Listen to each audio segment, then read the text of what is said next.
Cedric, sorry, but I can't marry you. Huh? What's wrong?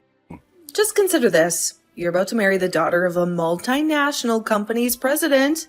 Can you grasp how it will appear to others? Imagine the groom-to-be of Luminary Holdings' president's daughter is someone who grew up in an orphanage. It's truly astonishing that someone with that background has the audacity to propose to someone like me. Is it truly terrible to come from an orphanage? Frankly, Cynthia, if I had my biological parents, naturally I would have a regular home like everyone else. However, isn't your character as a person far more significant than where you were brought up? Really? So it's because of delusional thinking like that? Which made you think that someone like you could be with someone like me? I mean, I see how you can think that we were raised in different worlds, sure. But I really don't think it's something that is a really big deal. At the very least, not something that someone should be worried about. Not something to worry about? This entire situation feels bizarre and odd to anyone who approaches it logically. You tricked me! You were attractive, intelligent, and held a high-ranking position in a reputable company. But who would ever guess that you were raised in an orphanage?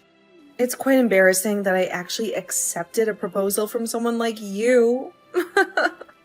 By that, are you possibly saying that just being with me is embarrassing? That's exactly what I'm saying. Cynthia, you're saying some pretty cruel things, you know? Are you saying that it's so bad that you don't even want to get married anymore? If you weren't raised in an orphanage, I definitely want to get married to you. So handsome and stylish that you put any other guy around to shame. Just walking around with you and feeling the jealous stares of every other woman was one of the best feelings in the world. Not only were you handsome, but you were even climbing the corporate ladder of one of the largest companies around. By the sounds of things, weren't you just waving me around like I was just some trophy of yours? What are you saying, Cedric? It was nothing like that. I loved you. I loved everything about you. Except, of course, the fact that you were raised in an orphanage. If only you weren't raised in an institution, you would have been perfect. Hey, wait a minute. You're saying that the only reason that you've been with me is because of what I look like and what job I have? You haven't even been bothered to look nor care about who I am as a person? Of course not. I also loved how nice you always were to me. But be honest with me, Cedric. Is what I'm saying really so wrong? Isn't how someone looks and what type of job they have important factors when choosing someone you're going to spend your future with? I mean, I loved you for how you had such an innocent outlook on everything, but also had a sense of freedom that no one could take away. Oh, that's so sweet. Thank you. But being innocent can also mean that I'm sometimes brutally honest, right? So it seems that no one has been completely straightforward with you and said this to your face. So I'll be exactly the person that you fell in love with and be brutally honest with you. Being with someone who was raised in an orphanage is something that I just simply cannot accept. So it seems that no matter what, the only thing that you seem to really care about is not who I am as a person, but where I was raised. Being raised in that orphanage and the experiences that I received in doing so is only one part of me. But it's a part of me that I believe to be extremely important in how my life was shaped and how I became the person that I am today. It's really a shame that you of all people are unable to understand that. Who on earth could possibly understand that? I mean, really, being raised in an orphanage? Think about it. What do you imagine when you think of orphanages? The only things you see at orphanages is dirty halls filled with kids who are thrown away by their own parents. Or kids with bad behavior who go nowhere in life. Who in their right mind would possibly think that a normal person could be raised in such an environment? None of what you said is even remotely true. Really, Cynthia, you should really start learning about the real world a little more. Having such a distorted view and putting everyone in some category that you decided for yourself. Honestly speaking, you are showing a really ugly part of yourself. Huh? Say whatever you want about me. I'm the daughter of the company president, while you're just some dirty kid that was raised in an orphanage. It's clear as day to anyone who's worth anything which of us is more of a benefit to society. I wouldn't be so sure about that. There are tons of people who don't look at the world through such a biased lens. People who truly care for who you are, not where you were raised. But now I know how you truly feel. More than that, I now know that you and I will never truly get along. You say that we'll never get along, but let's be honest here. I was always completely and utterly out of your league. You know what, Cynthia? You might be right. Maybe we were never in the same league as each other. However, you're wrong if you think it's because you're the daughter of some company president. Because you're such a person that discriminates against people based on such superficial reasons. You and I will never be in the same league as each other. Wow, really? Don't be acting like some impertinent little child. Show some proper respect to your better half and stop getting carried away just because you were raised in an institution. This whole time, you've been making the case that people should feel bad for you just because you don't have any parents. Even though you've been raised as some beggar, getting by on everyone else's goodwill. Cynthia, where did you learn such a twisted point of view? Seriously, even if I did live a life where I had begged to make a living, what's wrong with someone who's doing whatever they can in order to survive until the next day? Hearing you say all of this, it only makes me realize that you have such a narrow and flawed way of thinking.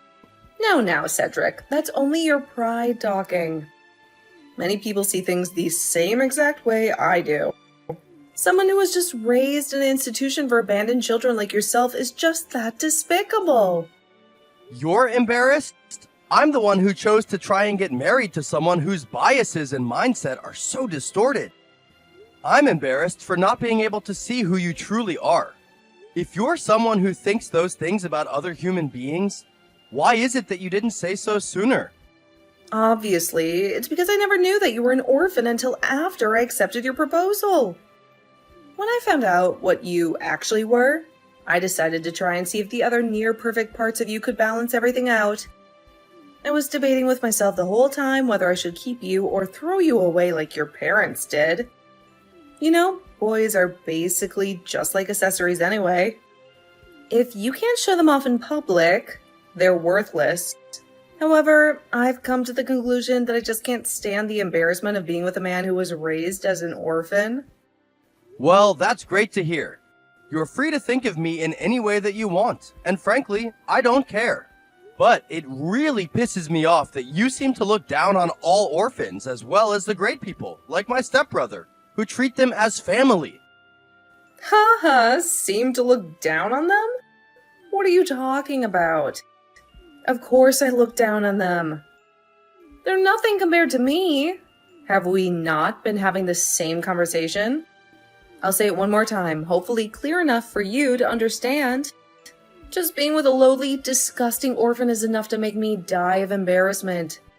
Do you understand what I'm saying, Cedric? Being with an orphan like you is just too much.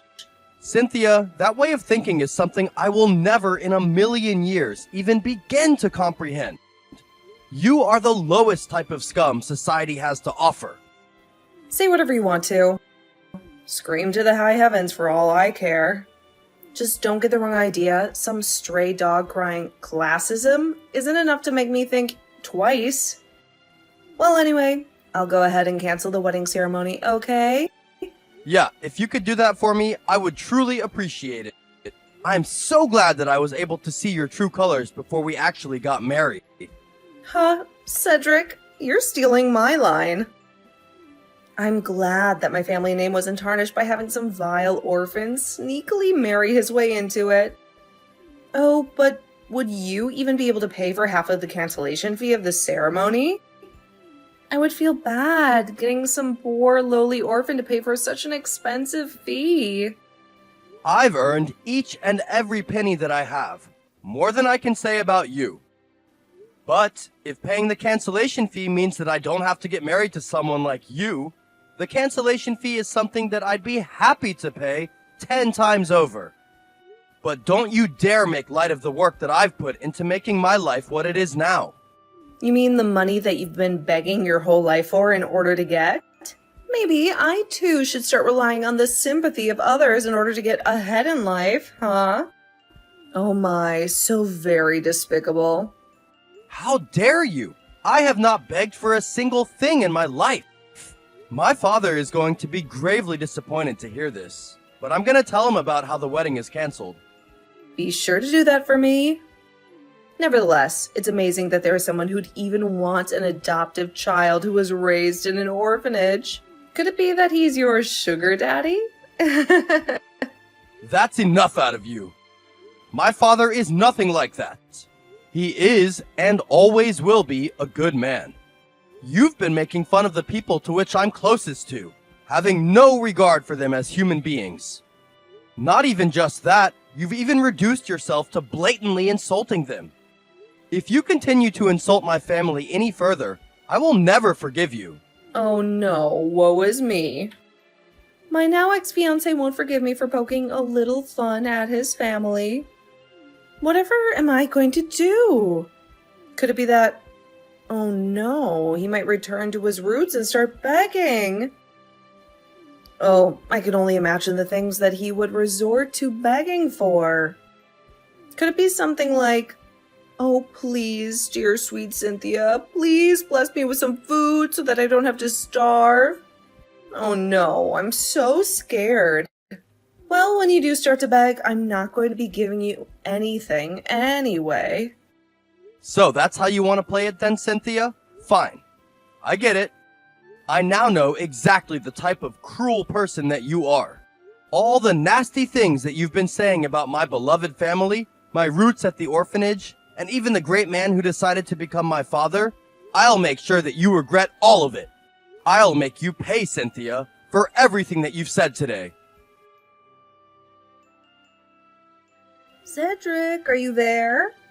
There's something that I have to talk with you about immediately. There is something that I have to confirm with you. Something major has happened. Please, Cedric, talk to me. What do you want? I'm in the middle of work. What is there that you could possibly want? Cedric, there's something I need to confirm with you right away. I already asked. What do you want? I'm busy, so hurry up and spill it. Cedric, you're working for the Hyperion Group's main office, right? Are you meaning to tell me that even though you're that young, you're the head of your department? Department head? Do you even know anything about me? I've already been promoted out of being the department head. I'm the executive director. It's not like it has any relation to you though, so why am I even telling you this? But get to the point. What do you want? Wait, what? You're the executive director? Are you being serious right now, Cedric? Cedric, you do know that my parents' company is called Luminary Holdings, right?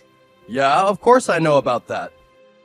How could I not, with how much you're always bragging about being the daughter of the president of Luminary Holdings? So, I think you know about my family's Luminary company, but recently there's been something bad that's happened between Luminary and Hyperion. It seems that Hyperion has cut the contract that it had with my parents' company. It's become this huge mess at the company. Huh? So? It's not like I'm involved with you or your family anymore. Why should I care if your parents' company loses or keeps a contract? What do you mean you're not involved with my family anymore? I mean, you definitely have something to do with this, don't you? You're the executive director of the company, right? You have to know what's going on. You're angry about the cancellation of the wedding, so you had the company cut the contract, didn't you? You're making quite a big mistake now, aren't you, Cynthia?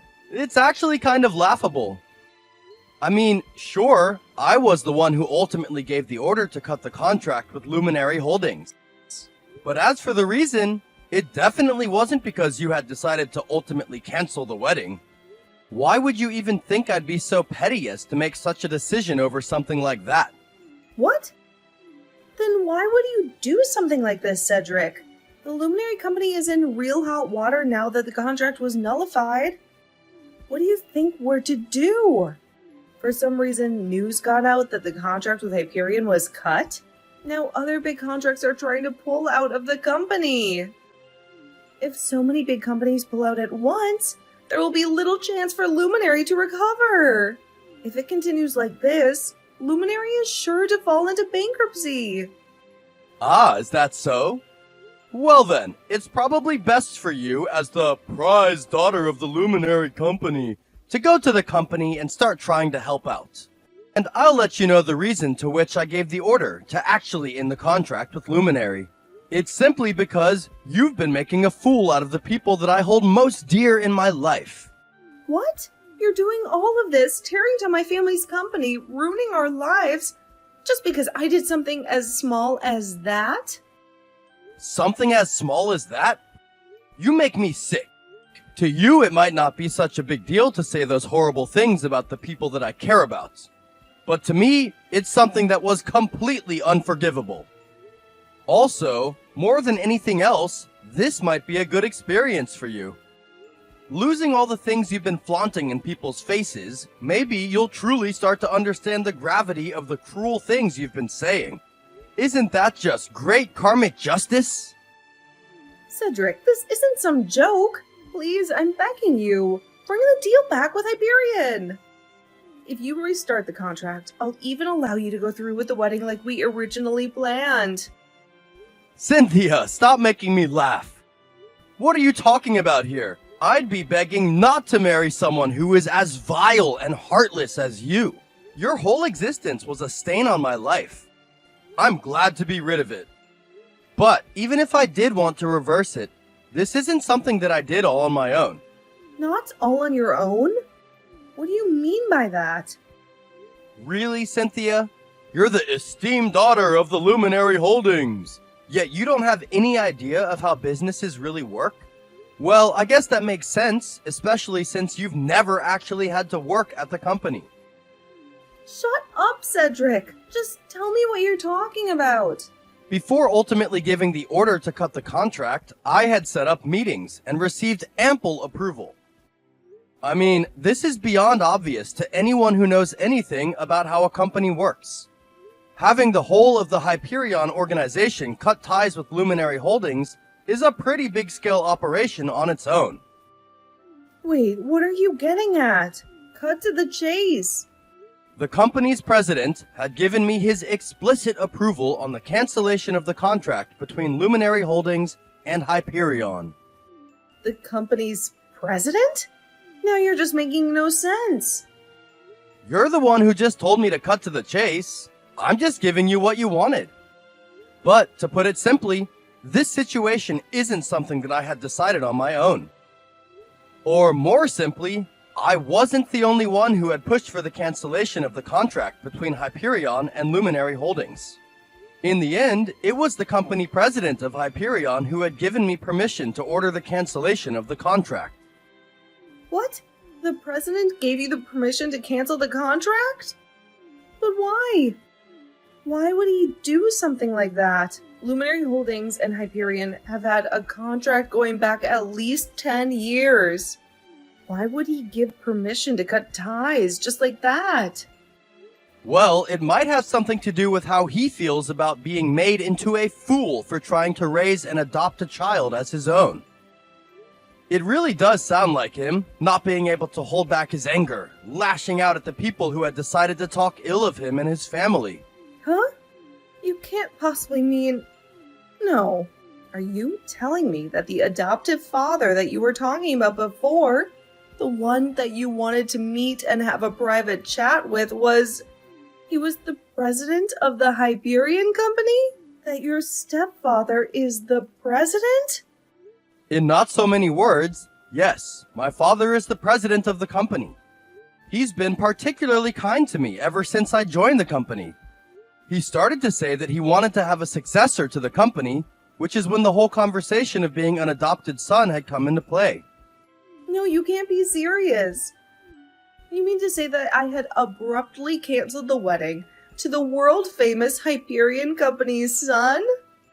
That I'd been insulting the family of one of the world's biggest company presidents? Yeah, I guess you could say that. Also, I guess I should mention that the adoptive process is already finished. I've already entered the Hyperion family. It's too bad that you threw it all away for the sake of your own pride. Hey, Cedric, can I talk for a second? Huh? What do you want? Do you possibly think that we could do it over again? We can try again one more time? I know that you've been refusing to even think about it for a while, but could you think it over again? I'll give you time to really think it over. I'll let you take the lead on it. In turn, I'll think about what I can do to change, to make everything go the way it was, how it should have been. Really? How is it that you think you're gonna change then? What are you gonna do? The whole way of thinking about how orphanages aren't good things, about how they're beggars, and all those cruel things that I said earlier, I will think it over again. I'll change my way of thinking. I'll stop thinking about them in such a cruel way. I'll even start donating to orphanages and promoting them to other people in order for them to get better facilities. Please, Cedric. Is anything that I'm saying getting through to you? I'm really sorry for what I'd said, and I just want to make amends. I'm being sincere here. Please, just give me another chance. Well, it's better than the vile and incorrigible things that you've said earlier, but only because what you said before was the worst thing possible. But seriously, Cynthia, sincerely, please don't make me laugh. What you're saying now is simply just a roundabout way of saying, I want to marry the heir of the Hyperion company. Nothing more. Nothing about what you're even saying is remotely sincere. It's all just a lie to try and further your own agenda. It's nothing like that. It's also for my parents' company. There are many people that are employed by Luminary. I'm trying to save them and their livelihoods. What you're doing is going to destroy the lives of so many people. Is that what you want? Are you really that heartless? As I see, well, this is a pretty rare occasion for you, isn't it, Cynthia? You're not usually this honest with what you want to do. You even seem to have a somewhat logical reason for what you're doing. Obviously, I'm the daughter of the president of Luminary. As such, caring for the livelihood of my company's employees is something that I will do without question. All right, I understand. Then how about we do this? So, you're going to give me another chance? Huh? Please, just stop. I'm already trying to hold back my laughter from earlier. God, no, I'm not giving you another chance. Seriously, you just don't give up now, do you? Anyway, so when Luminary goes bankrupt and all of the company goes into restructuring, I'll make it so that all of the company's employees that were to be out of a job can come and work at Hyperion. What? No! It can't go like that. Why not? I don't see a problem here. Because, even if all of the employees are saved, me and my parents were still going to be out in the streets from bankruptcy. You don't have to hire some mindless, good-for-nothing employees. Please, just make it so that my parents can join Hyperion. No more than that. Cedric, don't nullify the contract with my company. Again, you're revealing what you truly feel. It was never about your employees in the first place. It was all a facade in order to save yourself. Again, completely selfish. Not only that, you're calling your employees mindless and good for nothing. I'll be completely honest with you, Cynthia. You are truly blowing me away with how oblivious you can be. The deal is not going to be reestablished. That is something that I will simply not even put on the table. No, Cedric, please, I'm begging you. If it continues like this, the company will really go into bankruptcy. Everything will start crumbling down. My parents are furious with me and I don't know what to do. Please, Cedric, help me. I'm seriously begging you. Wait, is that what I think it is? Isn't that the begging that you so much despised? Look at what you've reduced yourself down to. I guess it would be nice if there were someone out there who would have cared enough to want to save you. Well, anyway, I'm really busy, so I'll just leave it at that. Goodbye, Cynthia, and have a nice day. Cedric, wait, don't do this to me. Wait, Cedric, don't abandon me like this. After my conversation with Cynthia, Luminary Holdings spiraled into bankruptcy, leading all former employees to find a new home at Hyperion Company, where they were warmly embraced. In stark contrast, the Luminary Holdings family sank into overwhelming debt, even resorting to using their house as collateral. They now wake up to cardboard walls in a local park, succumbing to the financial strain. Despite some time passing since the bankruptcy, none of them have secured stable employment. Their days are spent scavenging through trash and begging on the streets, seeking refuge in shelters for meals.